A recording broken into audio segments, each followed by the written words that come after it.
মানে কংগ্ৰেছৰ বেয়া হোৱাৰ মূল কাৰণটো হৈছে যে সাংগঠনিকৰ ক্ষেত্ৰত অলপ মানে আমি উইক আছোঁ, এই কথাটো আমি মানিবই লাগিব।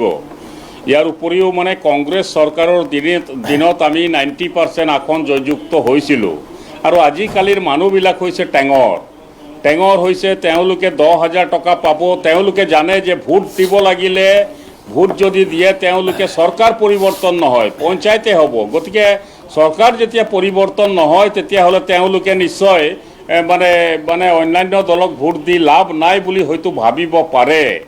গতিকে আজি আমি দেখিছোঁ বিভিন্ন ক্ষেত্ৰত এই শদিয়াত এটা সমষ্টি ড্ৰ হৈছিলে, ড্ৰ হোৱাৰ পিছত আমি দেখিলোঁ যে তেখেতে ক'লে যে চিটপট কৰি ফালে আমি ৰিজাল্টটো ল'ম। হয় হয়, মানে মই এজন কংগ্ৰেছ বাদ দিয়ক, মই এজন ভাৰতীয় নাগৰিক হয় আৰু মোৰো জনাৰ অধিকাৰ নিশ্চয় আছে। এতিয়া চিজ ফায়াৰ যিটো কৰিলে, চিজ ফায়াৰটো কেৱল মাত্ৰ আদানীক বচাবৰ কাৰণেহে তেওঁলোকে কথা নক'ব আপুনি, নহ'লে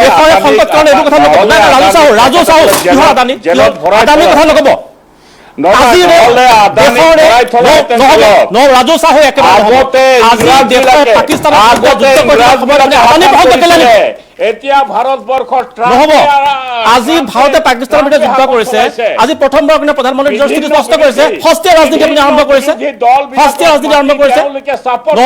নহ'ব বিভিন্ন উপন্যাসক নহয় ইয়াতকৈ ৰাজু চাহু আপোনাৰ আচলতে লাজ লাগিব লাগিছিল আজিৰ এই প্ৰধানমন্ত্ৰীৰ ভাষণ আৰু যুদ্ধৰ পিছত আদানীৰ কথা ক'ব। ইয়াত আদানীৰ প্ৰসংগ আহিল ক'ৰ পৰা?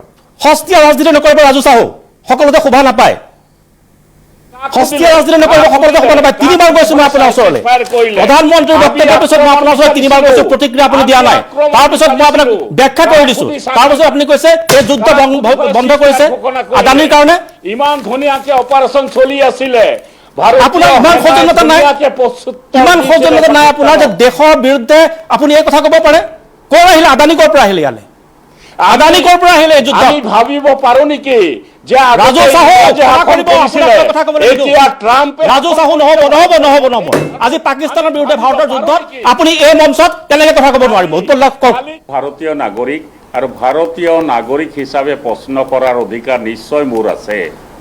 ৰাজু চাহু, আপুনি প্ৰথম কৰি লওক দেশৰ সংকট কালত প্ৰধানমন্ত্ৰীৰ লগত আছো, তাৰপিছত সমালোচনা চলিব, তাৰপিছত সমালোচনা সস্তীয়া পৰ্যায়লৈ লৈ নাযাব। এই ট্ৰাম্পে যদি কৈ দিয়ে কাশ্মীৰ দি দিব নেকি ভাৰতবৰ্ষই? সেইকাৰণে ৰাজু চাহুৱে টিকট নাপাই বহি আছে। চাব আপোনাৰ চিন্তাৰে দৌৰাত, আপোনাৰ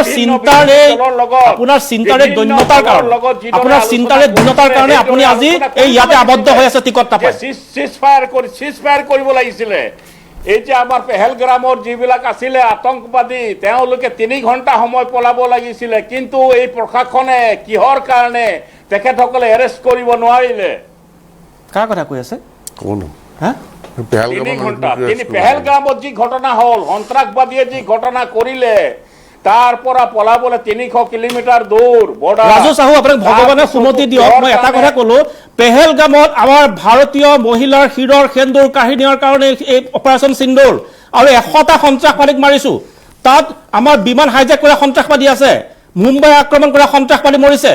তাত মুম্বাই আক্ৰমণ কৰা সন্ত্ৰাসবাদীয়ে নহয়, পুলৱামাত আক্ৰমণ কৰা সন্ত্ৰাসবাদী মৰিছে।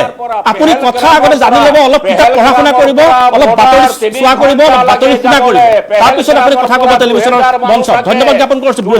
মানুহ থকা জাগাত